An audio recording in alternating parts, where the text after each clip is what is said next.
Good afternoon everyone, welcome back to the channel to a new blog.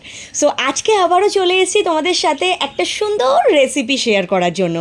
এই কদিন ঘুরে বেরিয়ে তোমাদেরকে সমস্ত কিছু দেখালাম, তার পাশাপাশি রেসিপিও দেখালাম, কিন্তু আজকে যে রেসিপিটা সেটা one of my favourite recipe. So হ্যাঁ, যেটা হয় ফুডি যারা তাদের তো সব কিছুই খেতে ভালো লাগে, আর ঘটি বাড়িতে থাকার এটাই সুবিধা। সো আজকের রেসিপিটা তোমরা একটু পরে দেখতে পারবে, তার জন্য কিছু কিছু উপকরণ তোমাদেরকে দেখিয়ে দিলাম। একটু নারকেল কুড়িয়ে নিয়েছি, পেঁয়াজ বেটে নিয়েছি, আদা রসুন বেটে নিয়েছি, একটু গরম মশলা নিয়ে নিয়েছি, তাও আবার গোটা, 4-5টা কাঁচা লঙ্কা নিয়ে নিয়েছি, পেঁয়াজ কুচিয়ে নিয়েছি, আর নিয়েছি টমেটো পিউরি। আর এখানে যেটা নিয়েছি সেটা হচ্ছে সামান্য একটু টক দই, ওই ধরো 2 টেবিল স্পুন মতো। আর এখানে নিয়ে নিয়েছি একটু বড় বড় চিংড়ি মাছ। ইয়েস, এইবার যেটা একটা স্পেশাল পাউডার আমি রেডি করছি সেটা হচ্ছে 1 টিস্পুন হলুদ গুঁড়ো, 1 টিস্পুন মতো কাশ্মীরি রেড মির্চি কাশ্মীরি লঙ্কার গুঁড়ো, আর নিয়েছি সামান্য একটু নুন। এইবার ভালো করে তিনটাকে মিশিয়ে নিলাম, নিয়ে চিংড়ি মাছগুলোর ওপরে দিয়ে দিচ্ছি একটু ম্যারিনেট করার জন্য। এখনও কি তোমরা বুঝতে পারছো রেসিপিটা ঠিক কী বানাতে চলেছি? ইয়েস, আজকের রেসিপি হচ্ছে চিংড়ি মাছের মালাইকারি। ইয়েস, প্রন মালাইকারি বাঙালিদের সব থেকে বেশি ফেভারিট, আর যারা ফুডি তারা তো প্রচণ্ডই পছন্দ করে। আমাদের এই বাঙালি রান্নাগুলোই কিন্তু আমাদের ঐতিহ্য, কি তাই তো? তো তোমরা দেখতেই পেলে আমি আরেকটু সর্ষের তেল নিয়ে নিলাম ভালো করে চিংড়ি মাছগুলোর ওপরে, যাতে ভাজার সময় চিংড়ি মাছগুলো গায়ে গায়ে লেগে না আসে। ম্যারিনেট করে আধা ঘন্টা রেখে দিয়েছিলাম।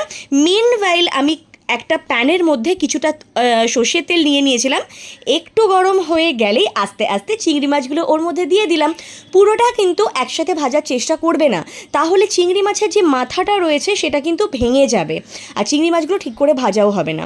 সো আস্তে আস্তে চিংড়ি মাছগুলো 20 কি 30 সেকেন্ড করে ইচ সাইড কিন্তু ভেজে নিতে হবে। আমি প্রথমে 30 সেকেন্ডের মতো একটা সাইড ভাজতে দিয়েছিলাম কিছুটা মতো চিংড়ি মাছ দিয়ে, আর তারপরে আনাদার 30 সেকেন্ডস আমি ভেজে নেব। যতক্ষণ ভাজাভাজি হচ্ছে এদিকে আজকে আমি কোকোনাট মিল্ক বা নারকেলের দুধটাকে কিন্তু বার করে নেব। তোমরা সবাই জানো যে নারকেলের দুধ আজকালকার দিনে বার করা কতটা টাফ, কারণ কোনো নারকেলই কিন্তু খুব একটা নরম হয় না।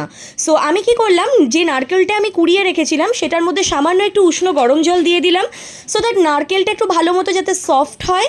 আর এইভাবে আমি ততক্ষণ অবধি রাখবো যতক্ষণ অবধি পুরোপুরি জলটা না ঠান্ডা হয়ে যায়। আর ততক্ষণ আমি যে চিংড়ি মাছটার একটা সাইড 30 সেকেন্ড মতো হয়ে গেছিলো সেটাকে উল্টিয়ে আরও 30 সেকেন্ড ভেজে ভাজা হয়ে গেলে একটা প্লেটের মধ্যে তুলে নিলাম। আর বাকি যে চিংড়ি মাছটা ছিল সেটাকেও আমি ইচ সাইড 30 করে 60 সেকেন্ড ভেজে তুলে নিলাম। দেখো কি সুন্দর কালার হয়েছে, জাস্ট কি ভালো লাগে না দেখতে। আর চিংড়ি মাছ ভাজা খেতে কার কার ভালো লাগে কেউ জানাতে ভুলো না, আমার কিন্তু ভীষণ পছন্দের একটা খাবার। তো দেখো এবার আস্তে আস্তে ওই নারকেলের মধ্যে যে জলটা দিয়েছিলাম সেই জলটা কিন্তু ঠান্ডা হয়ে গেছে। ঠান্ডা হয়ে গেলে একটা মিক্সারের মধ্যে দিয়ে ভালো করে পেস্ট করে নেব। আমার মিক্সারটা ছোট ছিল তাই আমি 2বার পেস্ট করলাম, করে একটা ছাঁকনির মধ্যে কিন্তু ঢেলে দেব।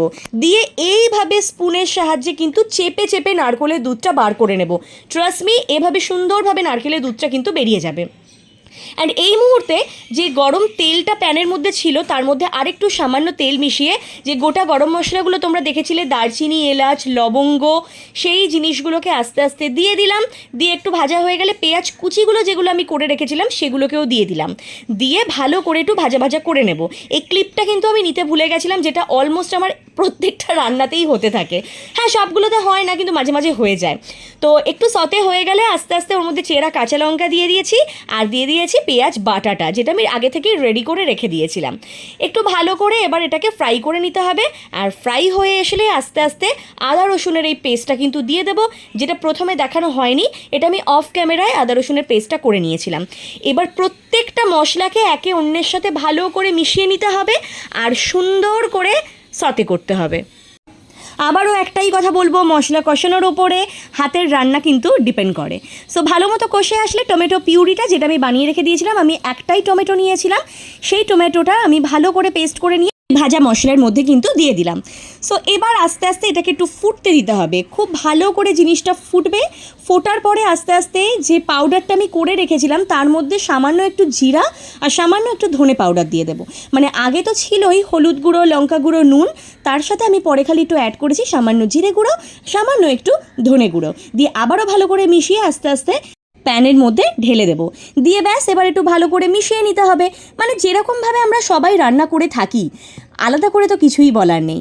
আস্তে আস্তে যাতে মশলাটা ভাজা হয়ে যাওয়ার পরে প্যানের মধ্যে লেগে না যায়, তার জন্য সামান্য একটু উষ্ণ গরম জল আমি দিয়ে দিলাম। আমি অলওয়েজ রান্নায় উষ্ণ গরম জল দেওয়াটাই প্রেফার করি, তাতে রান্নার কুকিং প্রসেসটা কিন্তু থেমে যায় না, একই রকম থাকে। সো এবার একটু দিয়ে দিলাম হাফ টিস্পুন মতো চিনি, সরি আমি মনে হয় 1 টিস্পুন দিয়েছিলাম, আর দিয়ে দিলাম হাফ টিস্পুন মতো নুন, দিয়ে মিশিয়ে আস্তে আস্তে যে টক দইটা দিয়ে রেখে দিয়েছিলাম সেটাকে ওর মধ্যে দিয়ে দিলাম, দিয়ে ভালো করে এবার মিক্স করতে হবে। আর বিশ্বাস করো এই সময় না এত সুন্দর একটা স্মেল আসছিল যে কি বলবো, মনে পড়ে যায় যখন ছোটোবেলায় আমার দিদাকে রান্না করতে দেখতাম, যেটা আমি অলওয়েজ সব কটা রেসিপির মধ্যেই শেয়ার করি। আমার সমস্ত কিছু দেখে দেখে শেখা, তাও আবার আমার দিদার থেকে। তো এবার আস্তে আস্তে দিয়ে দিলাম নারকোলের দুধটা, যেটা অনেকটা মতো বেরিয়েছিল। তো সেই নারকোলের দুধটা দেওয়ার পরে পুরো জিনিসটাকে কিন্তু ফুটতে দিতে হবে। তো ভালো করে নাড়িয়ে চাড়িয়ে একটু ফুটতে দেওয়ার পরে কিছুটা ফুটে এলে আস্তে আস্তে চিংড়ি মাছগুলো দিয়ে দেবো, দিয়ে কিন্তু খুব একটা নাড়ানো যাবে না, কারণ নাড়াতে গেলেই আস্তে আস্তে চিংড়ি মাছগুলো খোসা থেকে আলাদা হয়ে যাবে। তো জিনিসটাকে ভালো মতো ফুটিয়ে নিয়ে ওপর থেকে জাস্ট একটু কিছুটা কোরানো নারকেল আমি দিয়ে দিয়েছিলাম, টেস্টটাকে আরও সুন্দর করে এনহ্যান্স করার জন্য। ট্রাস্ট মি, এভাবে রান্না করে দেখো, খেতে সত্যিই খুব ভালো লাগবে। আর ফুটতে ফুটতে কিছুটা হয়ে গেলে আস্তে আস্তে গরম মশলা দিয়ে দেব। আমি গরম মশলা সানরাইজের আজকে ইউজ করেছি, তো সানরাইজের গরম মশলার একটা আলাদা সুন্দর টেস্ট হয়, তো আমি এটাই ম্যাক্সিমাম ডেতে কিন্তু ইউজ করি। তো গরম মশলা পাউডার দিয়ে দেওয়ার পরে ভালো করে নাড়িয়ে চাড়িয়ে ব্যাস একটা সার্ভিং প্লেটের মধ্যে চিংড়ি মাছের মালাইকারি নামিয়ে নিলাম। দেখো তো কেমন হয়েছে। গার্নিশ করার জন্য ওপর থেকে দিয়ে দিলাম সামান্য আরেকটু কোরানো নারকেল, আর দিয়ে দিলাম একটা লাল কাঁচা লঙ্কা। সো ব্যাস আজকে আমাদের চিংড়ি মাছের মালাইকারি একদম রেডি টু সার্ভ। তোমরা যারা যারা খেতে চাও এক্ষুনি কিন্তু চলে এসো। ও আই এম এক্সট্রিমলি সরি, আমি তো খেয়ে ফেলেছি, মানে আমরা সবাই খেয়ে ফেলেছি। নো ওয়ারি, তোমরা যারা যারা খেতে চাও আমাকে জানিও, ডেফিনেটলি একদিন ইনভিটেশন দিয়ে তোমাদেরকে সুন্দর করে গুছিয়ে রান্না করে কিন্তু খাওয়াবো। তো আজকের রেসিপি তোমাদের কেমন লাগলো কেউ জানাতে ভুলো না। ভালো লাগলে লাইক, কমেন্ট অ্যান্ড শেয়ার করতে একদমই ভুলো না। ও হ্যাঁ, সাবস্ক্রাইব করতে কিন্তু একদম ভুলো না। দেখা হবে নেক্সট আর একটা ব্লগে। তো ততক্ষণের জন্য give love, take love and keep watching Reshu's channel chatter. Tata.